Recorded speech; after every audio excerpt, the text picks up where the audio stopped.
show you how great I am. I'm gonna float like a butterfly and sting like a bee. I am the king of the world. And I'm better now. I'm experienced now, professional. G5 Jeff TV. This video was sponsored by my boy Fast Classic. His mixtape is in the description box. It is absolutely free. Definitely give him a download, give him a listen. And this video was sponsored by my boy Matt. Definitely check his apparel out on IG at We All From. You are tuned in to G5 Jeff TV. Let's get right down to it. Joyce gets a stoppage over Bermane Stiverne over the weekend. And it went as expected.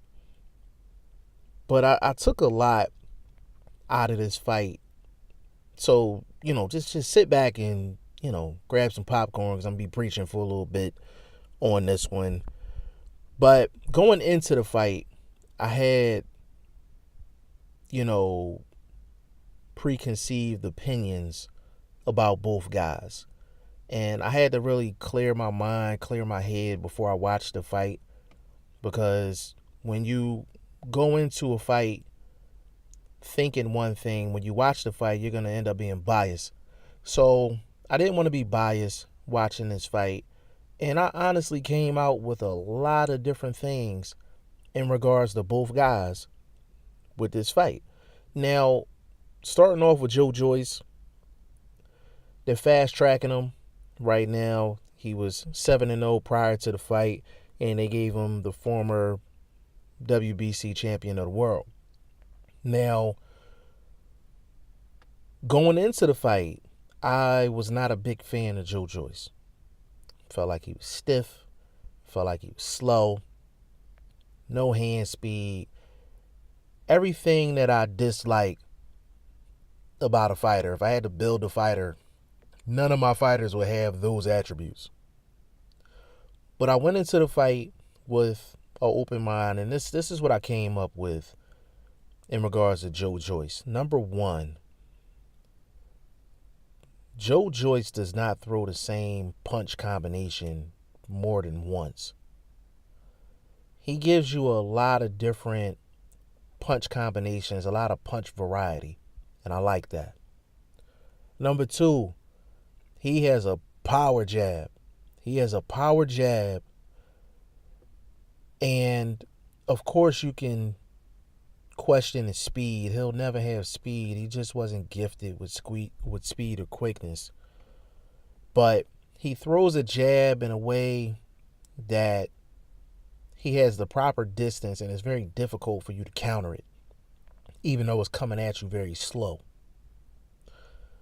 Another thing that I liked about Joyce in this particular fight is punch placement. Bermane Stiverne a lot of times was, putting the earmuffs on and doing all defense. And when you're fighting a guy like that, it's hard to get clean shots. So you have to be crafty and create the shots, create the openings. And Joyce did a great job of punch placement. Didn't ignore the body. Mostly headshots, but he didn't ignore the body. And Joyce throws for power in both hands. And to cap it off, as far as Joyce is concerned, he showed Bermane Stiverne that he was going to lose that fight in the first minute of the first round.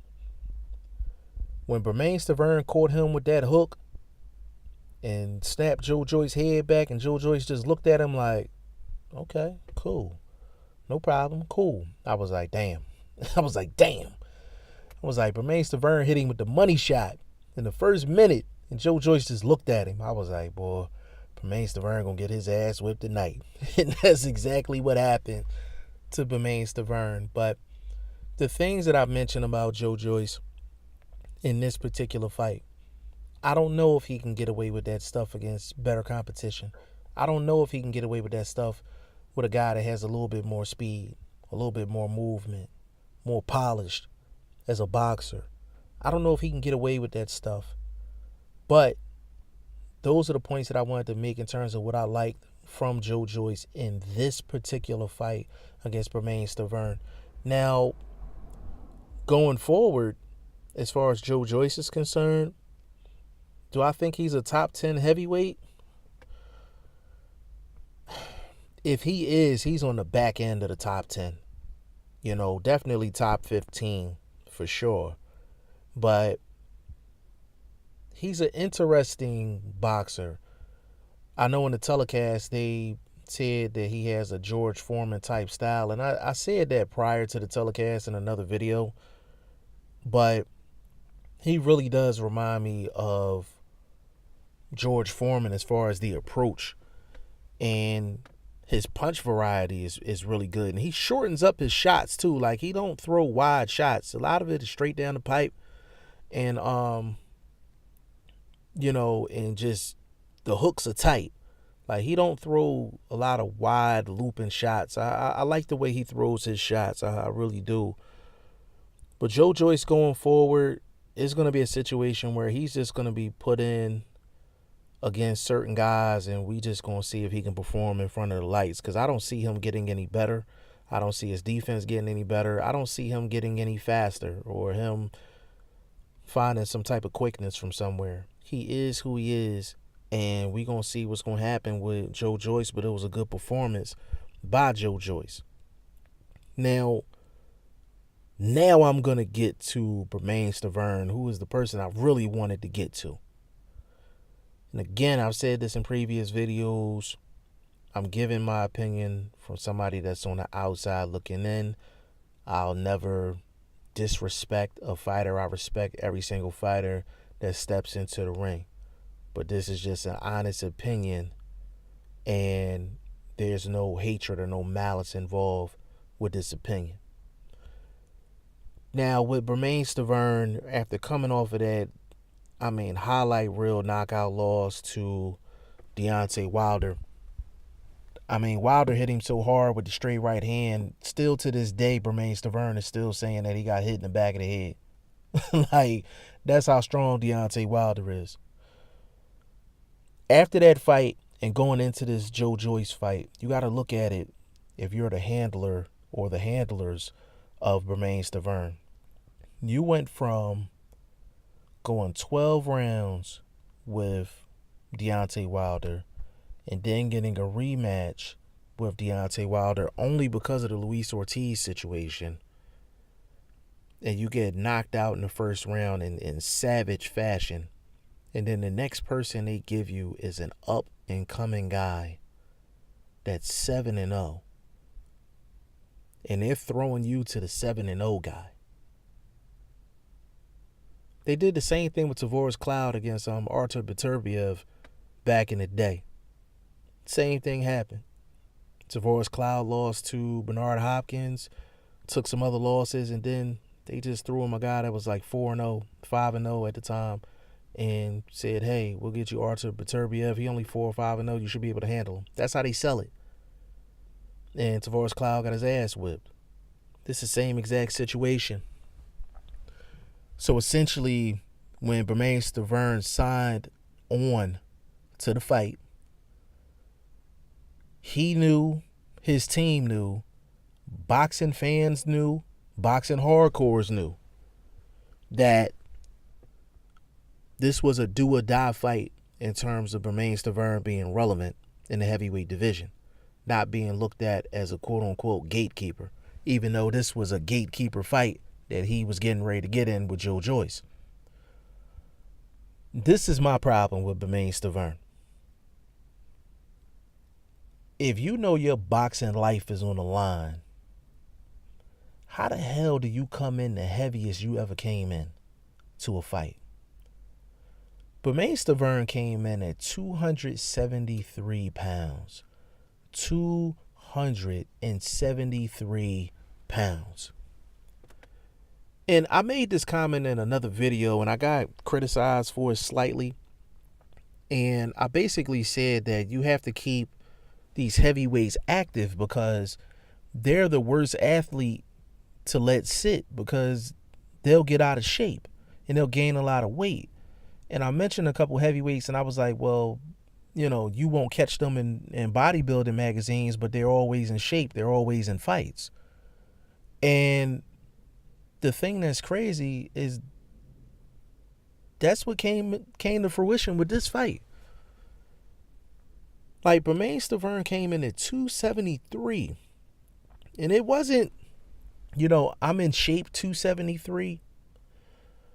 Bermane Stiverne looked like he didn't even train. You know what it looked like? It looked like Bermane Stiverne got a phone call 72 hours before the fight and said, okay, I'll take the fight.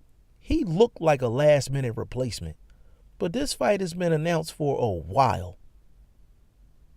The fact that Bermane Stiverne came in the ring looking like that, and I'm talking about before a punch even landed, the fact that he didn't have enough respect for his career, his team, and everybody that spent money on a ticket or spent time out of their schedule to watch him, to actually train and get himself into some type of shape, some type of physical shape so he can try to perform, like, it was a flat-out embarrassment. Flat-out embarrassment. Bermane Stiverne couldn't move. He couldn't pivot. He couldn't even walk around the ring to get away from the shots. He tried to bob and weave. He could barely move his neck. Like, he could barely move his fucking neck. And this was before Joyce started laying hands on him. I hate situations like this because when he fought Deontay Wilder the first time, he had excuses. He fought Deontay Wilder the second time, had an excuse. Did he have a long layoff? Yes, he had a long layoff, but that's what training camp is for. It don't look like he trained one bit. It don't look like he worked on anything involving his craft. It looked like he got up off the couch, put the cheesesteak down and a large soda, and came into the ring and collected a check. That's what it looked like. That's what it looked like. And that's why a lot of boxing fans and a lot of boxing media, they'll see certain fights and they like, yo, like, this boxer or this match is not worth my time being spent. And I think that's where boxers and boxing as a sport kind of loses sight of things. At the end of the day, yes, it's about the athletes, but yes, it's about the consumer. Every business is about the consumer. When you have somebody coming into a fight that's 273 pounds and his boxing life is on the line, how much respect does he have for the fan? How much respect does he have for his team? How much respect does he have for himself? Like, Bermane Stiverne, he might as well put on a black ski mask and just came in and just took the bag without even fighting. That's how bad Bermane Stiverne looked. He didn't throw no jabs, nothing. Couldn't move around the ring, physically couldn't do nothing. He sat on the ropes because he couldn't fucking move. He did a fucking rope-a-dope because he was out of shape and couldn't move. Like, I was pissed off that I wasted my time watching this fight. Like, I had to force myself to find good things in terms of Joyce as a prospect because Bermane Stiverne was that fucking bad. He was that fucking bad. And this is why I say I don't mean no disrespect when I give out opinions like this. It's no way. I don't care if you a Bermane Stiverne fan. I don't care if you a family member, a cousin, a aunt, a uncle. I don't care. You look at that fight from the first round on, and you tell me that he came into that fight prepared physically. He came into that fight prepared mentally.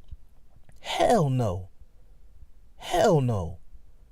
He came into the ring with one goal. Duck his head down and throw fucking windmills and hope that he hit him with the money shot. And he hit Joyce with the money shot a minute into the fight, and Joyce looked at him and laughed.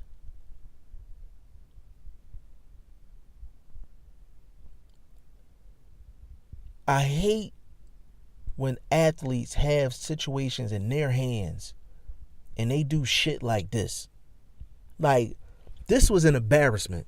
And nobody's talking about it because it's Bermane Stiverne. He lost all his respect after the Deontay Wilder fight. Nah, I gotta get at him.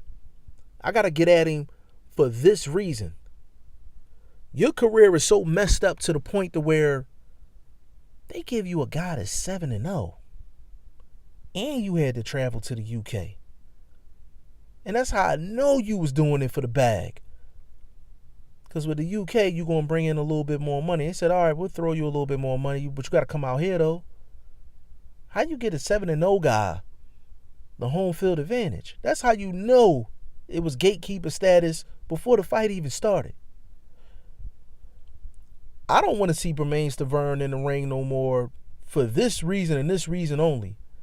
If you don't have the respect for yourself to get yourself in some type of physical shape to try to protect yourself and perform as best as you can, then don't waste our fucking time, man. Point blank, period.